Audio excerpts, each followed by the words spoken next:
Next up on the Cosmic News Network, First Contact with Joshua Pert. Good morning, Earthlings. Good. How you doing today? Good. How you doing today? Welcome to First Contact Radio. Welcome to First Contact Radio. To talk about all these things I'm talking about is because in life, everything is energy. Every single thing that's out there. Yo, it's First Contact with Joshua Poet. He's the man on the mic, just in case you didn't know it. Covering news from all around the globe, from the weather and space to UFOs. He'll talk politics and make you open your eyes. Conspiracy theories and government lies. He'll dig it all up and try to find the proof. Cause it's time to demand the truth. It's time. First Contact Radio. We have arrived. First Contact Radio. It's time. First Contact Radio. We have arrived. First Contact Radio.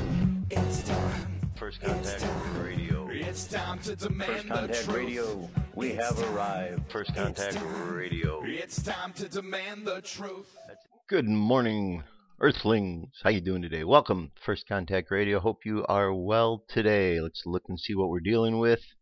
It is the 7th of May, 2015. We have a sun sign in Taurus, a moon sign in Sagittarius. However, that's going to be transitioning from Sagittarius over to Capricorn. That will occur in a few hours, 1 p.m., 1:16 p.m. Pacific Standard Time.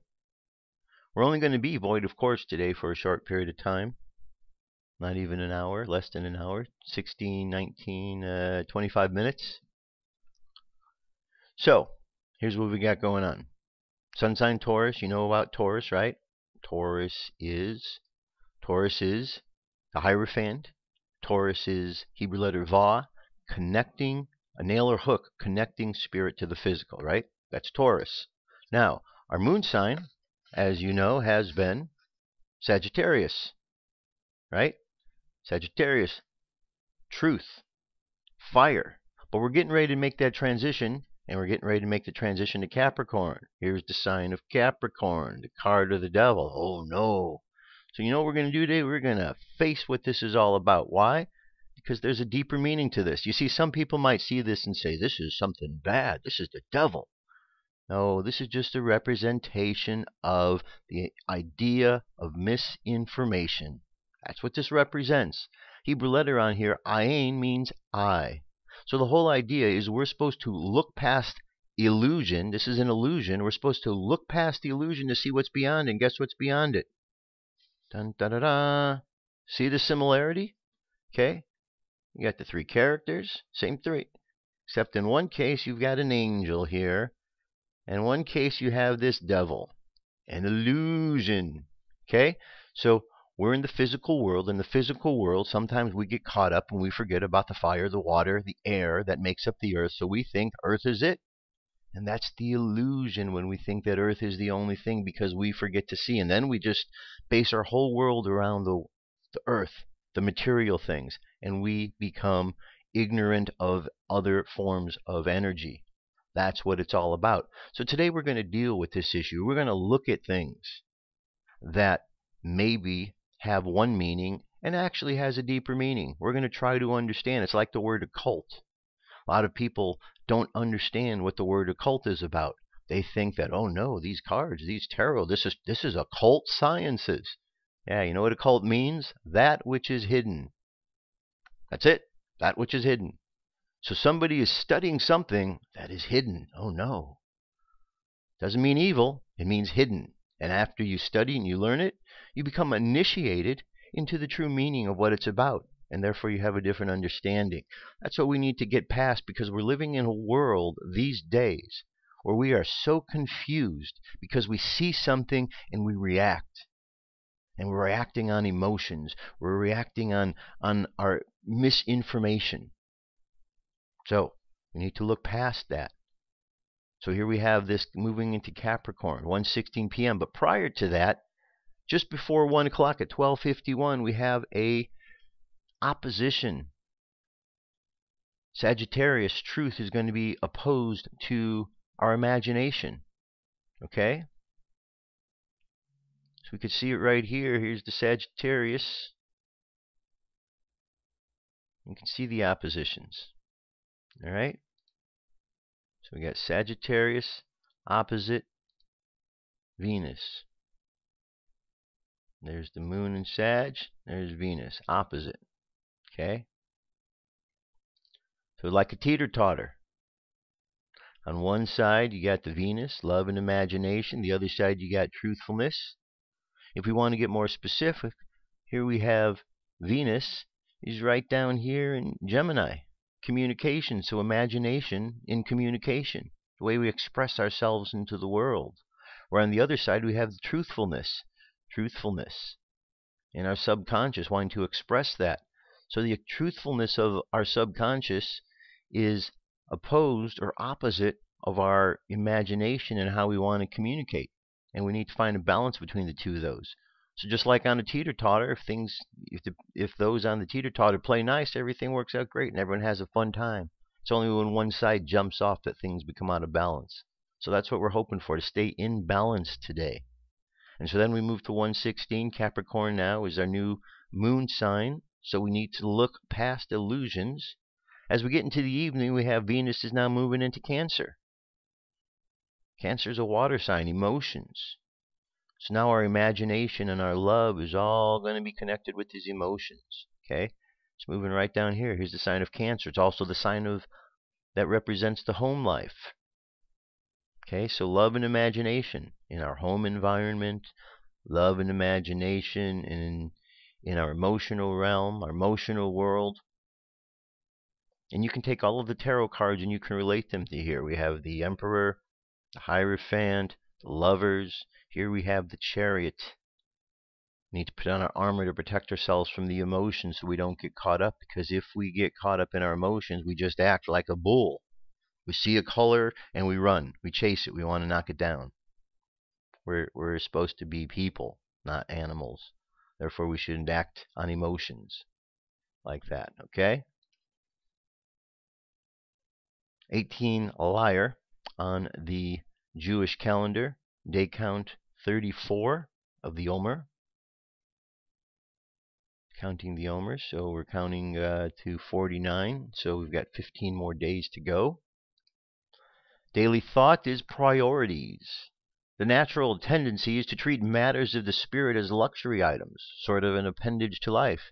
Eating, sleeping, making money, these things are given priority and the time dedicated to them is sacrosanct.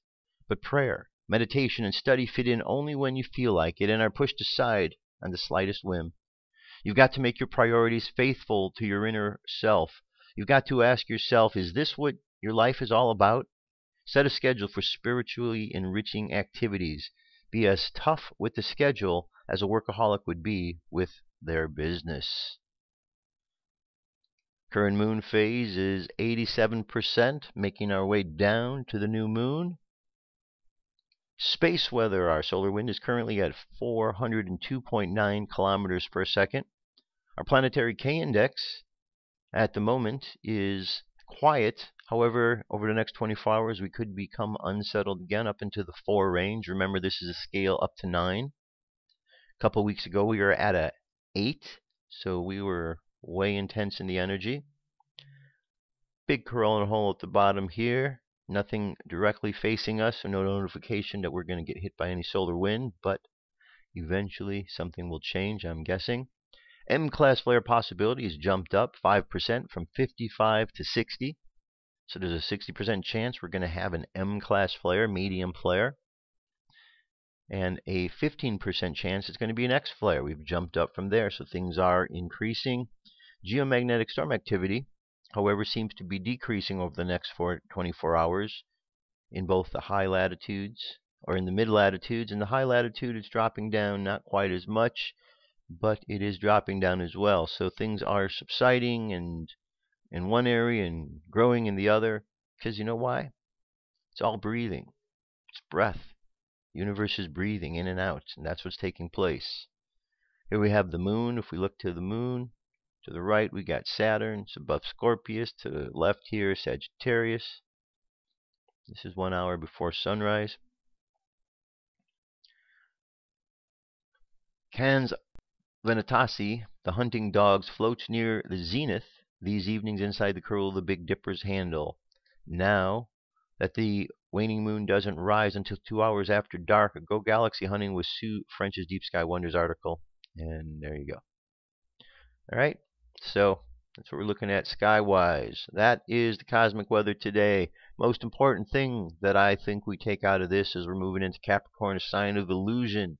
So we have that sign of illusion in Earth sign, and then we have for the unconscious mind, and then we have the conscious mind, which is also an Earth sign, but is telling us we need to hook the spiritual together with the physical. And guess what happens when you do that? You see past illusions. Funny how that works, right?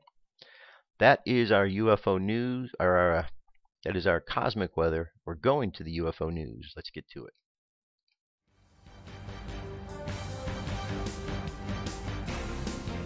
This is the UFO News with Joshua Poet. Alrighty, Dirk. Thank you very much. First sighting takes us to Rio de Janeiro. 11-minute, 36-second video in which you see that. Okay, this was in April, so a couple weeks ago. However, the posting is just making itself available online now. Alright, jump ahead. Anything more significant?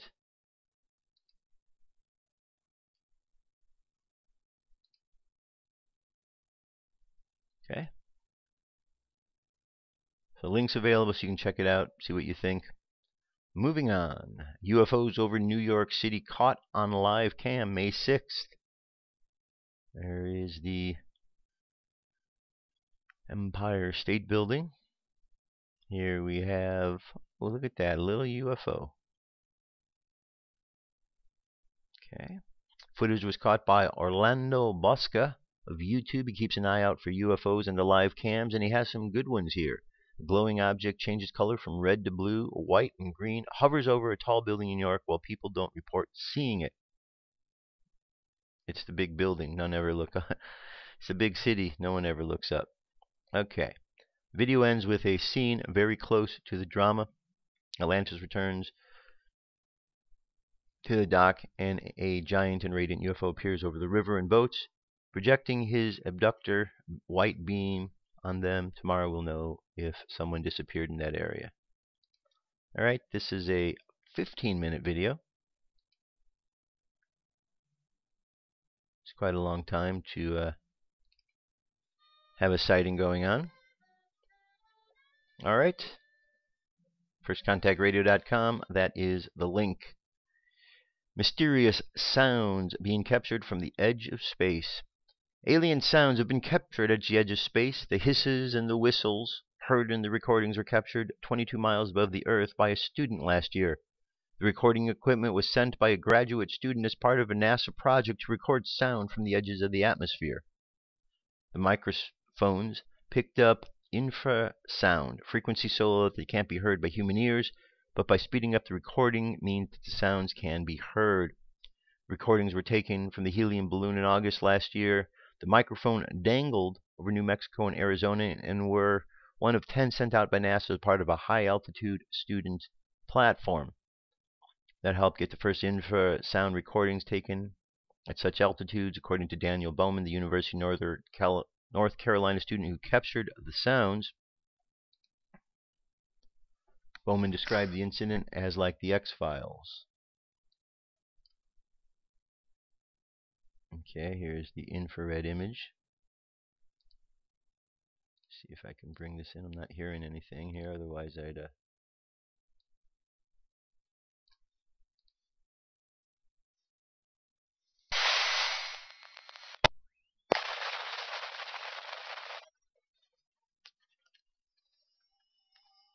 Alright, pretty much it just sounds like static, but the link's available so you can check it out on your own.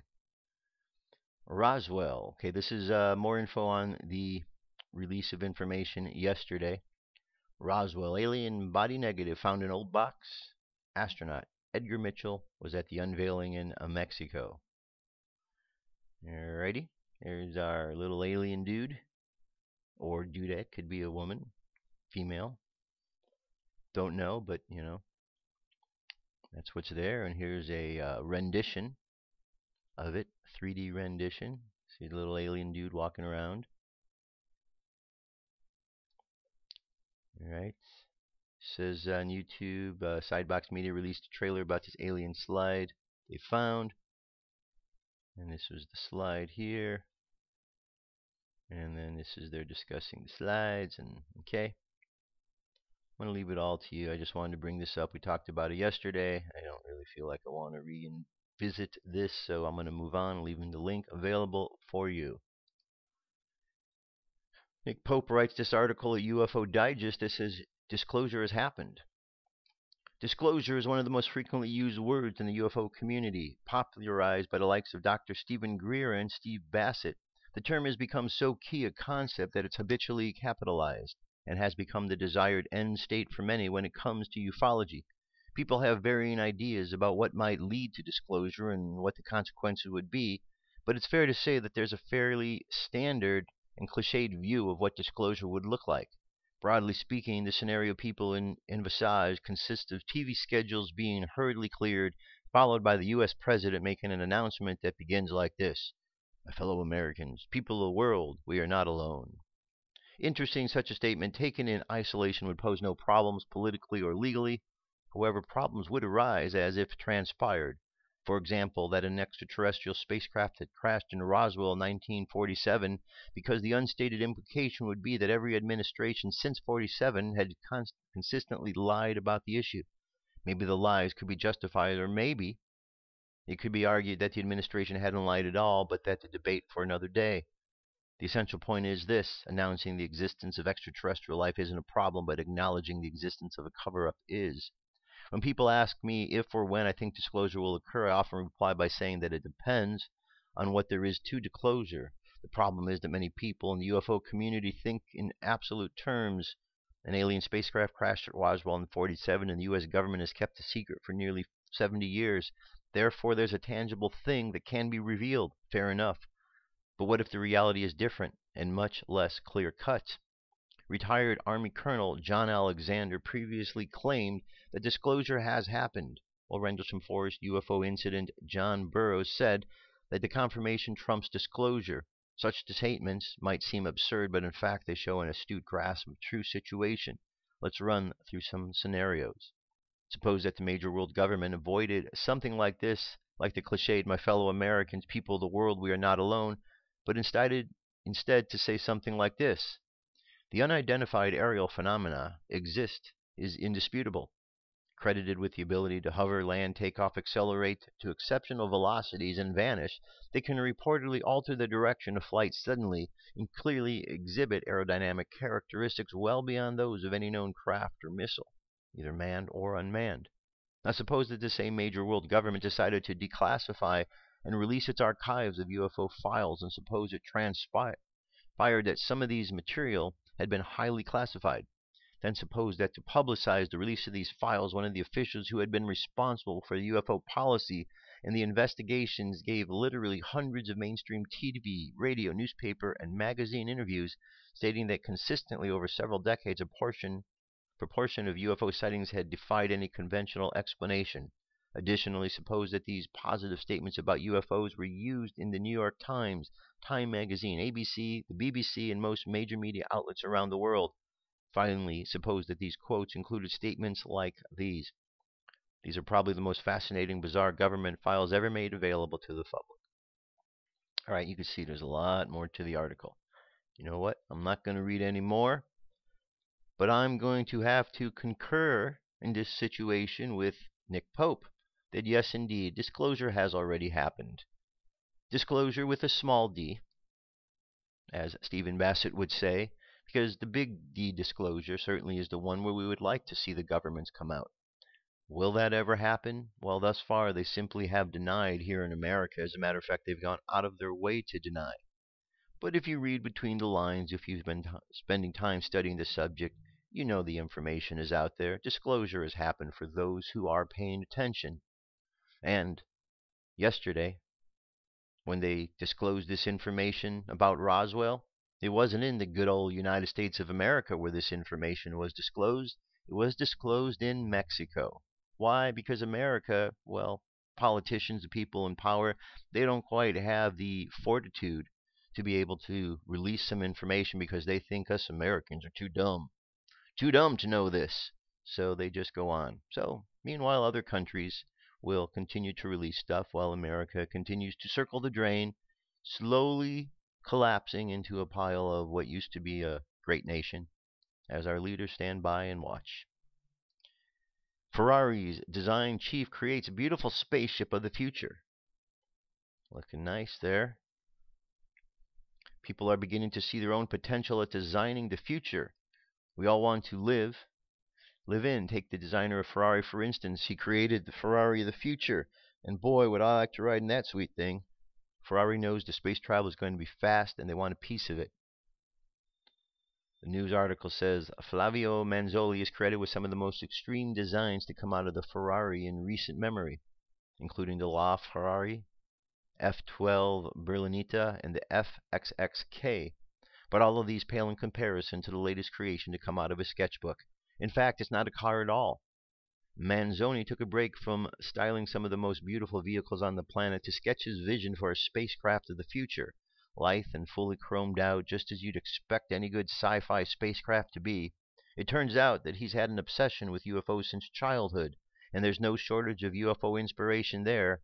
If there is an aircraft, shuttle, or rocket that exists today that looks anything like it, I don't know what it is. Okay, so once again, let's look at that. That's what a Ferrari UFO looks like. Okay, and one last story. Back in 1942, you might remember the Battle of Los Angeles. There we go. Strange to me how they call this the Battle of Los Angeles, because a battle really implies that a couple of forces are battling together, but that wasn't the case. This was simply an attack by Americans on something they saw in the sky that didn't attack back. So, is that a battle or is that an attack? In America, we don't seem to understand the difference. We attack and then we want to call it a battle. So we confuse the terms. This wasn't a battle. This was an attack by Americans on a UFO spaceship. It's common for ufologists to date the beginning of the modern UFO wave to the famous Kenneth Arnold sighting of 1947. But while Arnold's sighting certainly marked a turning point in UFO history, it was far from the first sighting of something unusual in the sky. In early 1942, a number of unidentified lights and craft were spotted over and around the city of Los Angeles. One of these objects reportedly hovered over the city for over an hour, invoking sporadic fire from multiple aircraft, anti-aircraft guns, and it was even captured on photograph. The object later vanished and its identity was never revealed, but the so-called Battle of Los Angeles has lived in popular culture as a reminder of the long history of the UFO phenomena. All right?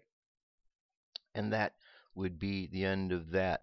Again, it wasn't a battle. The UFO, the occupants did not fire back.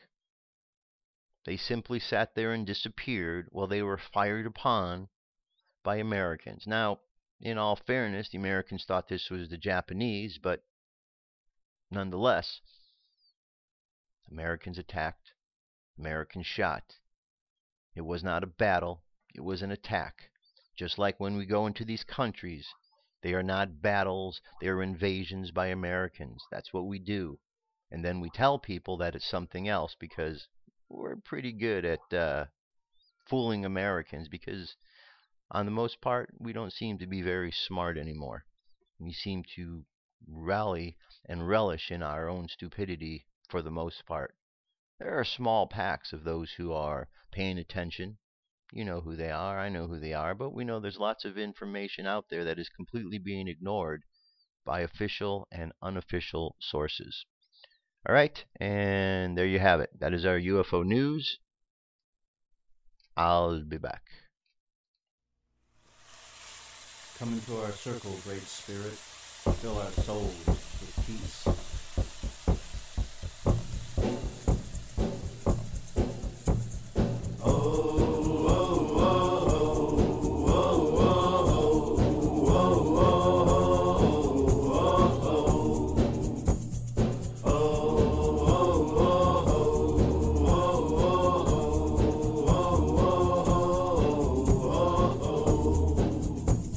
Great Spirit.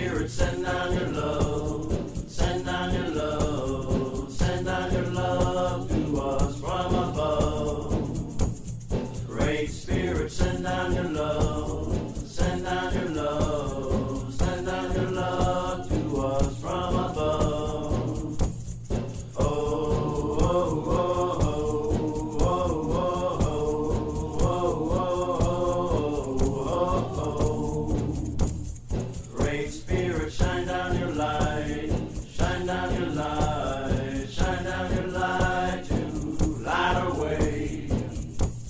Great Spirit, shine down your light, shine down your light, shine down your light to light our way. Oh, oh, oh, oh, oh, oh, oh. Alrighty.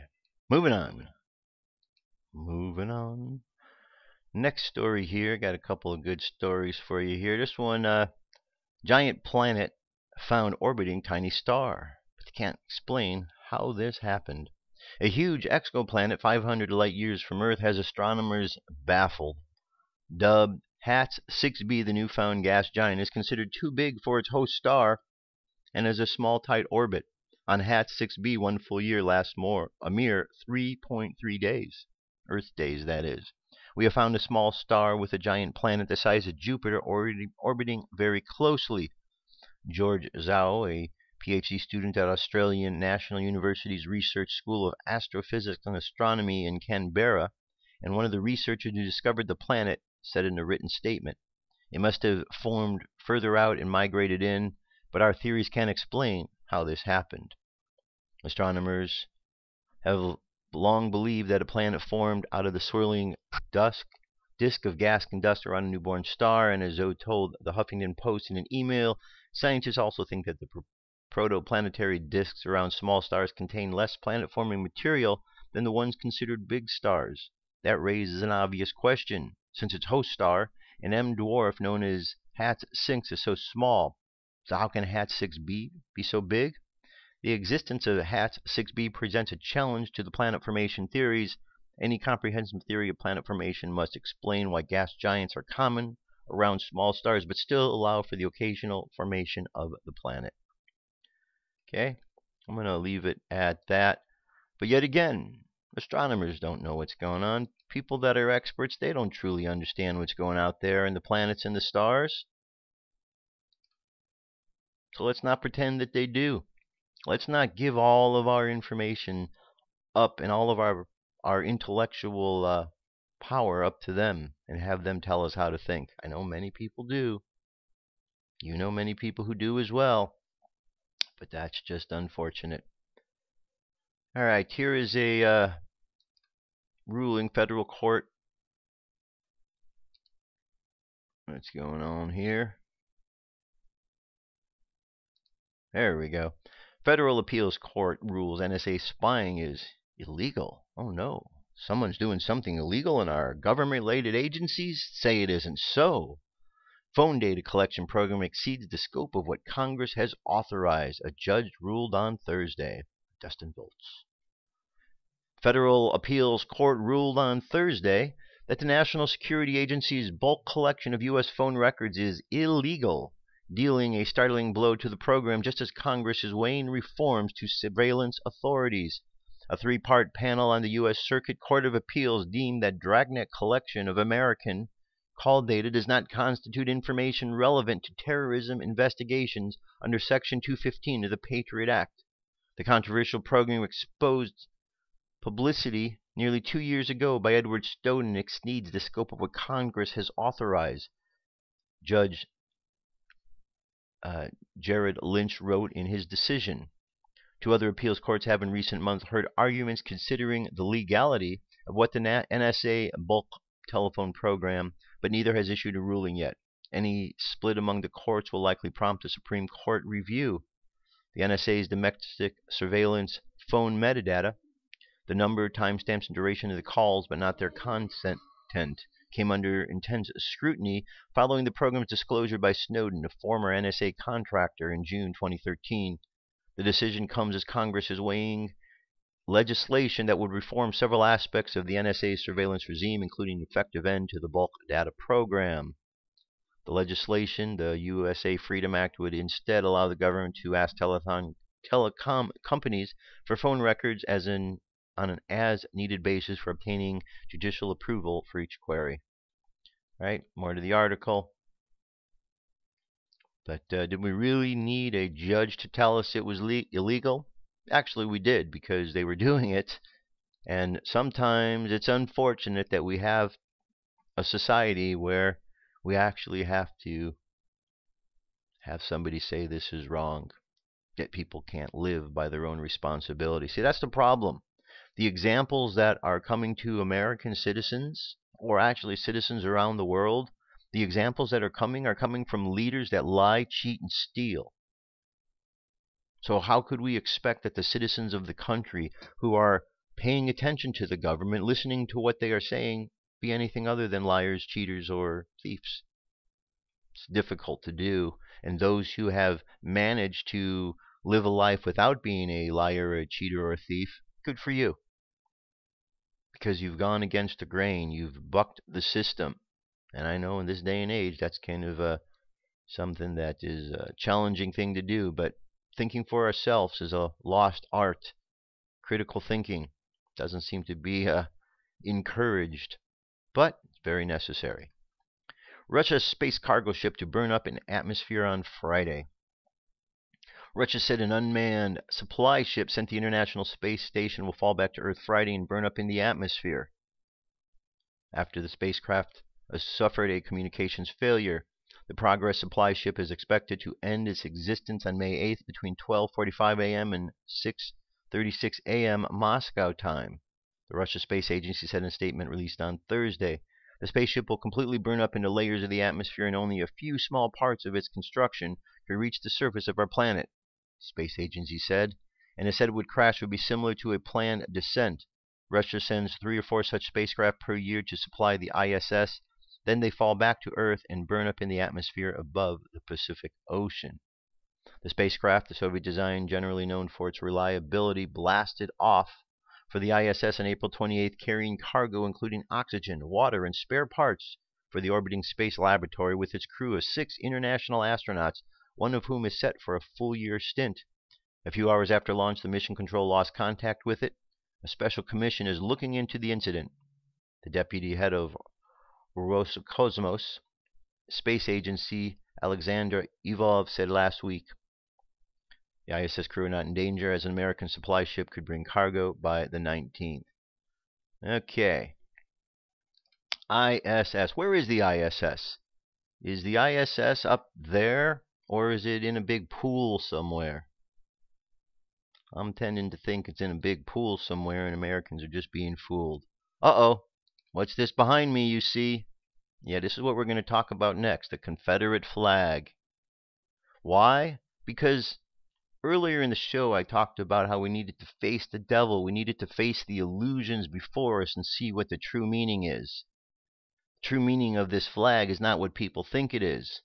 We live in a world, a country, America, where American citizens who should take time to understand things don't, and therefore we run through life misunderstanding and do things based on misinformation. I keep seeing this flag pop up in lots of different places. Most recently, there was a picture that some high school students took before the prom, and it's gotten a lot of attention, and people see this and their reaction is all negative because they have, again, a misguided understanding of what this is about. So I'm going to go ahead and present this information to you from a teaching perspective that you might understand what it is, so you also understand what it isn't. Remember, if we don't learn what these things are, if we just take at face value what somebody tells us, we're not learning. First thing, when people see a flag like this, they have an emotional reaction, no different than a bull that sees the color red and then charges. We have to stop acting on our emotions. We have to be able to, because remember, this card is also represented by the symbol of the bull, but we're told that we need to be like the nail or the hook, and we need to be able to hook together the spiritual so we can see past what's going on, to see past the illusion. So what do you think when you see the flag above? What message do you think it sends? Racism, slavery, hatred, white supremacy, or something worse? Now, what do you see when you look at the flag? What is actually on the flag? The color red, white, blue, 13 stars. Is that all? You see anything else? Well, we got a big X in the middle. Look closer. Take some time to actually think about what you are seeing. Examine every detail of the flag and its design, because the layout of the contents of this flag actually portray the true meaning the flag was designed to send. And for the record, neither the design nor the content have anything to do with racism, slavery, hatred, or white supremacy, or anything worse. All the color could be removed from this flag, leaving it just the outline of the details, and the true meaning the design is sending could still be determined by anyone with a basic knowledge of history. See, here's the problem. Most people, unfortunately, these days don't have a basic knowledge of history, which is why we are able to have such misinformation. First of all, this is not the Confederate flag. It is the battle flag of Northern Virginia. This design, however, is one of the most synonymous with the term and the one used in various forms on many of the other flags that were flown by the Confederate States. It is also the most hated by those who are completely and totally ignorant of what it stands for. Take another look at the flag and answer this very simple question. Do you see the big letter X on the flag? What if I were to lay that X down on its side like this? Do you see it now? The X is formed by the big blue bands, which are outlined with white trim. Now, take a look at another flag. On this big X, there are 13 white stars. Do you know what these 13 stars represent? They represent the 13 original United Colonies from which the United States began. Each one of these colonies had its own self-government until the start of Northern aggression, when the Northern states began trying to usurp authority over the Southern states. This was the main cause of the Civil War. Point of note, the 13 stars on this flag appear to lie on the blue X, but in reality, the X lies on the stars, allowing them to shine through. Now, I'd like to ask you a simple question. Do you remember from your grade school years how the teachers would sometimes ask you to circle the right answers, or picture on a work page, or to put an X on a picture, a word, or other items that didn't belong in a group? Well, that is the same concept this flag is designed around. The stars are laid out in the pattern of an X, and the blue bands are put on the 13 stars to show that the southern states are no longer wanted to be a part of the Union with the northern states.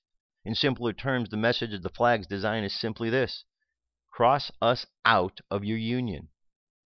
The southern states withdrew from the Union in a movement called secession, which led to the Civil War. This is the only message the flag is sending. This is all there is to it. It is just that simple. If this flag actually represented slavery, hatred, white supremacy, or something worse, as so many biased and uneducated people so foolishly believe, then its design would reflect that by incorporating images of those whom it stood against, and there would be a big X on their image. But that is not what is on this flag, and that is not the message this flag sends. This flag is not racist, never has been, never will be. And as I stated earlier, all the people need to have to be able to see and understand this obvious truth is a basic knowledge of history and an ounce of common sense. Okay? Basic knowledge of history. Unfortunately, the problem in this country is we don't have that. Ask people that you know if they realize the United States is a corporation. As you have found out when you ask them, they don't know that. Americans will look at you like you're crazy when you tell them that. Yet that is part of history.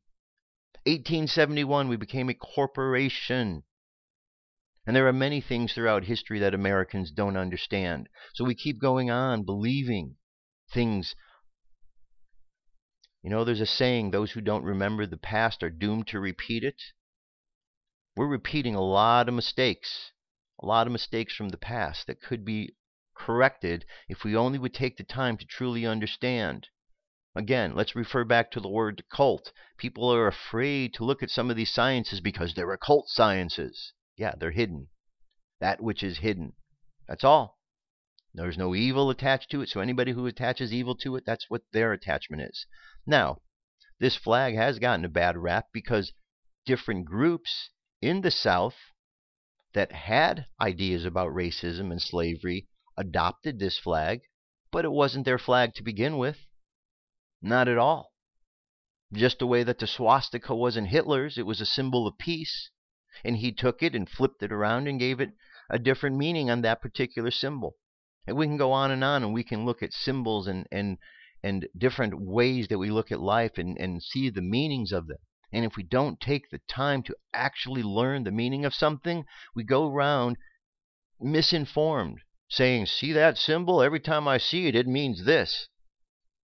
We need to learn, my friends. We need to learn. Here's another site, Confederate Stars and Bars. Come with different flags. This is usflag.org. Okay, I'm going to go down here. I'm going to find this flag here. It's called the Confederate Navy Jack. Used as the Navy Jack at sea from 1863 onward, this flag has become generally recognized as the symbol of the South. Note, it is necessary to disclaim any connection of these flags to neo-Nazis, rednecks, skinheads, and the like. These groups have adopted the flag and desecrated it by their acts.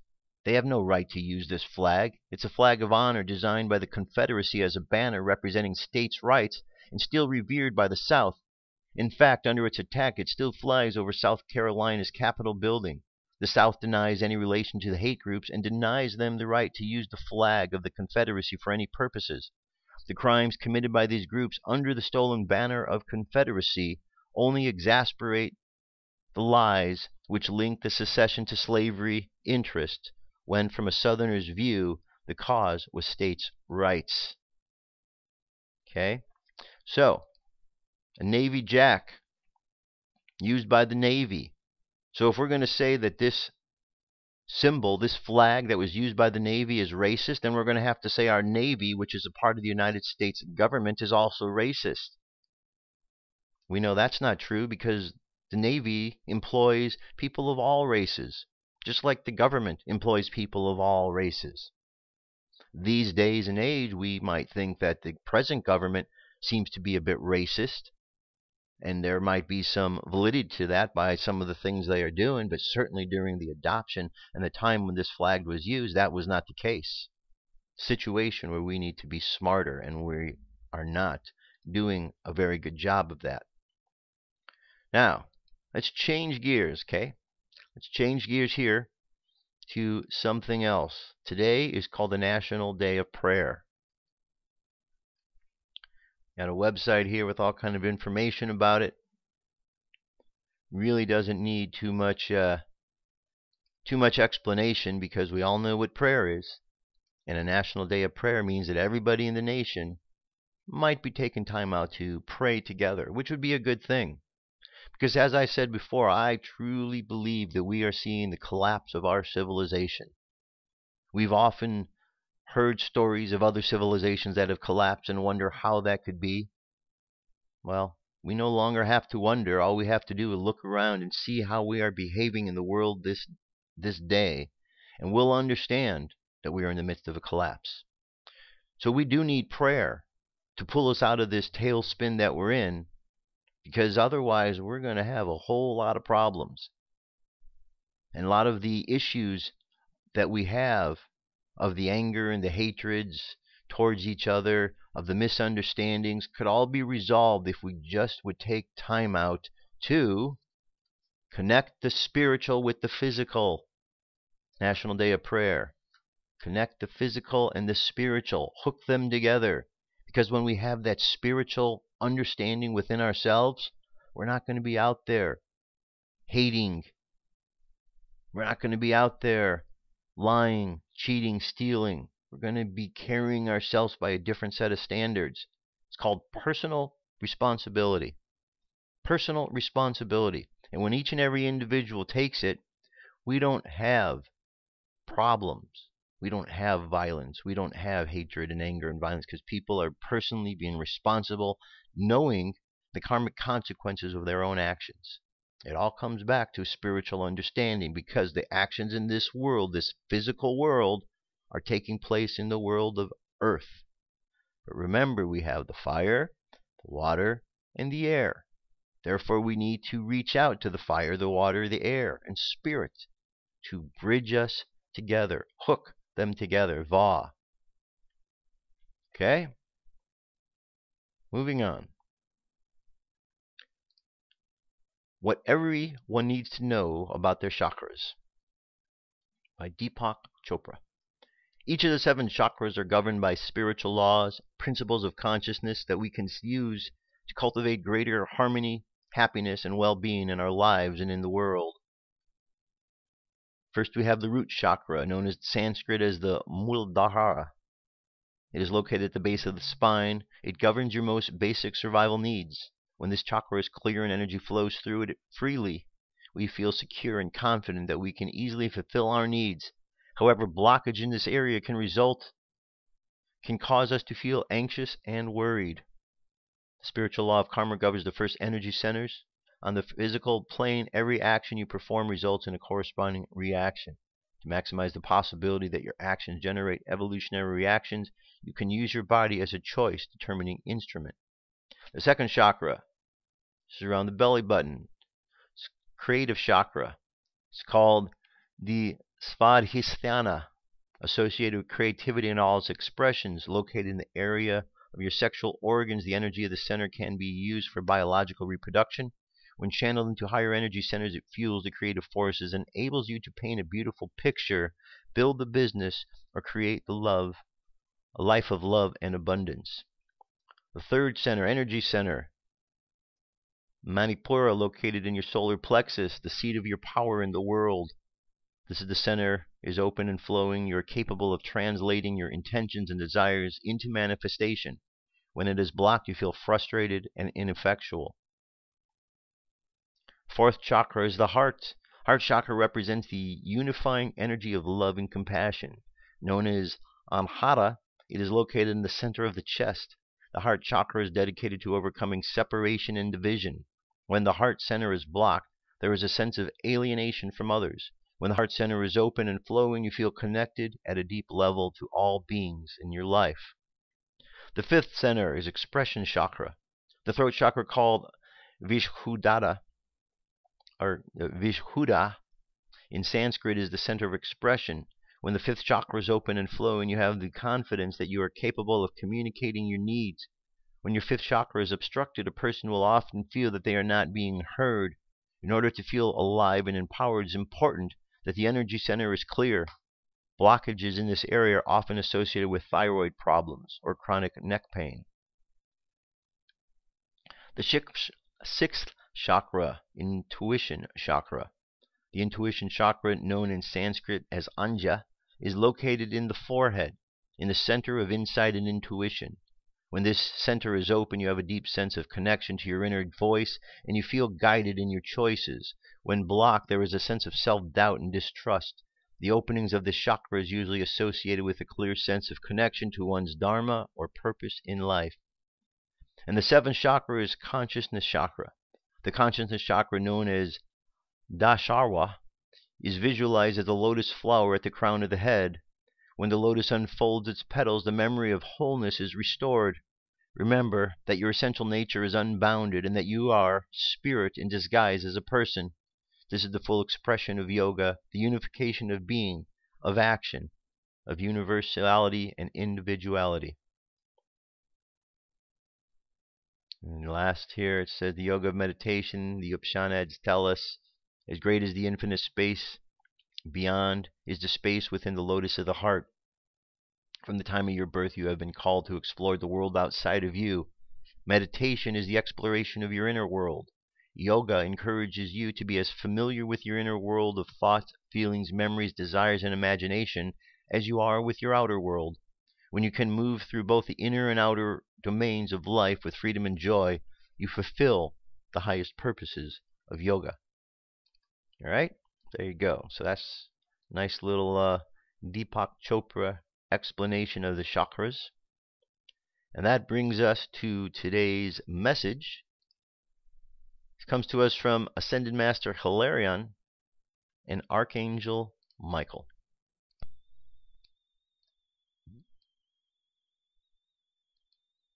Message from Ascended Master Hilarion and Archangel Michael. Channeled by Cindy McGonigal, May 2015. Ascended Master Hilarion. Greetings, dear ones. Again, the Earth shakes, disturbed by the shifting of the plates below its surface. All types of weather disturbances are being affected by the position of the Earth to the Sun now. Extreme fluctuations are expected as the seasons change. With all the new ash in the atmosphere, sunlight will be restricted in parts of South America, affecting crops and commerce. Tides patterns are also being altered. Each of you who are sensitive to the earth can feel this as dizziness, and somewhat unsettling energies in your own daily life. You have a physical body that can and does feel the earth below your feet. Many of you totally discount the uneasy feeling, but others of you do have a sensitivity to these energetics. It is so very important to breathe peaceful thoughts to the earth's body now. For those of you who tend the earth through gardening or working with the land, you have the greatest opportunity to send love to the earth as you plant and harvest your crops. Practice sending love through your hands to the plants in your home and neighborhood. Practice breathing and sending love through your words out to the planet. For those of you who practice earth healing, take a map of the world and send healing light and love to the earth where earthquakes and flooding and fires are happening. Send calm thoughts to the winds to reduce the power of storms affecting millions of people throughout the world. Yes, you as an individual do have this ability and are being called to action now. Call in your elemental helpers and your angel helpers to take your love and send it where it is needed the most. You can and do make a difference even as an individual. We are all part of a consciousness that has the power to heal each other and the earth. In light and love. Ascended Master Hilarion. Message from Archangel Michael. Sweet dear ones. The earth in all its magnificence is showing signs of many changes to its surfaces. The climate during your summer months will be much hotter than normal, and the winters much longer than normal, in cold weather areas around the globe. The axial alignment of the Earth, Sun, Moon, and stars is shifting ever so slightly, and as this continues, many species may find their food sources being replaced by other species not in their diet. Farming practices also will need to adapt new ways to re-energize nutrients back into the soil where crops are grown, rather than relying on overuse of pesticides and chemicals to keep crops from disease and pests. The youth on the planet are wise and will not tolerate the continued poisoning of the foods they ingest. Many new horticultural practices will allow for safer food production, resulting in healthier and cleaner food for all to eat. Your health, and that of your family, depends on keeping foods raised without chemicals and pesticides. It is hoped by the Ascended Realm that you begin to establish a closer relationship with nature, and learn to grow some healthy foods in your own garden, and that you teach your children to garden with you, and they can do this with future generations as well. The vitality of nutrient-dense foods in your daily diet will help you to have a healthy body throughout your lifetime. The choice of what foods to eat is of course up to you each day. We of the Ascended Realm are here to assist you in living a life that is rewarding not only to you, but to the great community of life here on the planet. Blessing your water with love and health will also help your cells toward maintaining good health. When you look into the mirror, do your eyes sparkle? Do you have lots of natural energy and a positive outlook for your day? Are you taking time out to be in nature and relax? We hope so.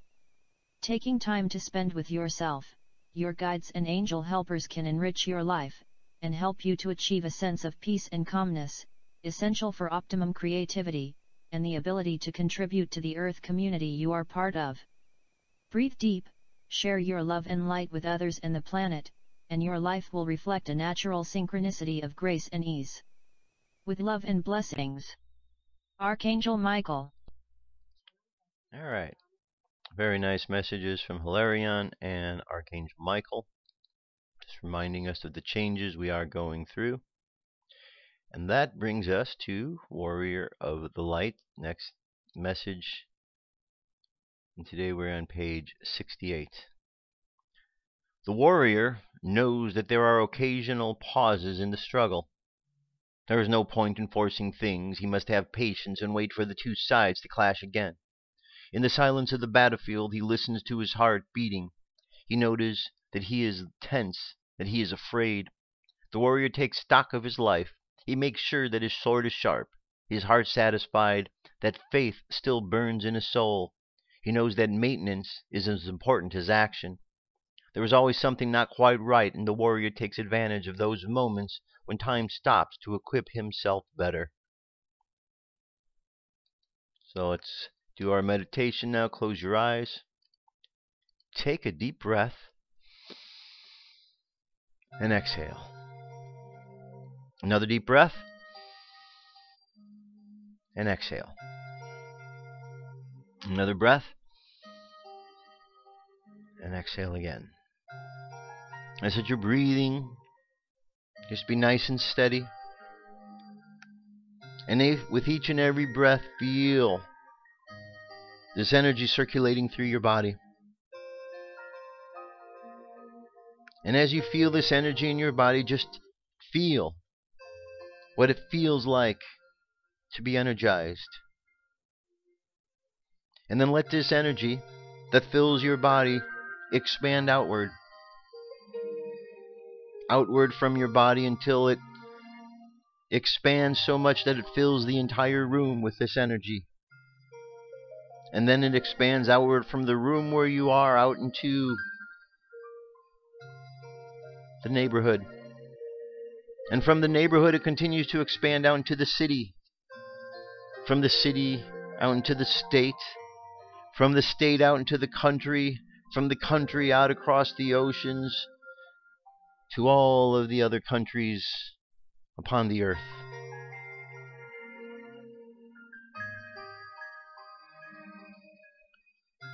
Imagine yourself now looking up at the heavens and then looking inside and seeing the same space of heaven within. And let's think of the idea of the Hierophant, and let's find a way to hook this physical reality with the spiritual and connect the two of them. And as we do so, we find that our inner world becomes peaceful and in balance, and as such our outer world reflects that balance and connection. Let's imagine on this day of prayer connecting with all of those around this country, all of those upon the earth, gathered together in prayer. And let us pray for peace, love. Heavenly Father, we pray that peace reign upon this planet, that love be the thought and the feeling that reigns supreme, that we move past our misunderstandings, our hatreds, our deceits, that we find a way to live together in peace and harmony, that we honor who we are as spiritual beings, and we bring forth the spiritual abundance into the world, thereby increasing the abundance in all aspects of our lives. Let's just imagine good, positive thoughts for the world, and let the subconscious mind continue on that journey. Let's bring the conscious mind back to the present moment on the count of 3. 3, coming back to the present moment filled with confidence. 2, coming back to the present moment filled with faith. And 1, coming back to the present moment happy, healthy, whole. Happy, healthy, and whole. Take another deep breath. Exhale. And open your eyes. That's it, my friends. That is our show for today. Thank you so much for being here. Just keep your eyes open as you go throughout the world. Don't get caught up in the lies. Don't get caught up in the illusions that are taking place. Remember, we have the ability to see past the illusion, to see the true harmony behind all things. It's only when we get caught up in the physical material world that we get lost. And we only get lost and caught up in the physical when we forget about the spirit, the fire, the air, and the water. When we remember all of those that make up this physical world, life changes, our world changes, and who we are becomes much different, because we are fully connected to all of creation and not just a part of it. We're connected to everything anyway, so we might as well acknowledge our connections, because by denying them, we're only denying ourselves. That's it for today. I'll be back tomorrow. Have an awesome day. I love you. Keep loving each other, and I will talk to you soon. Peace. I'm out of here.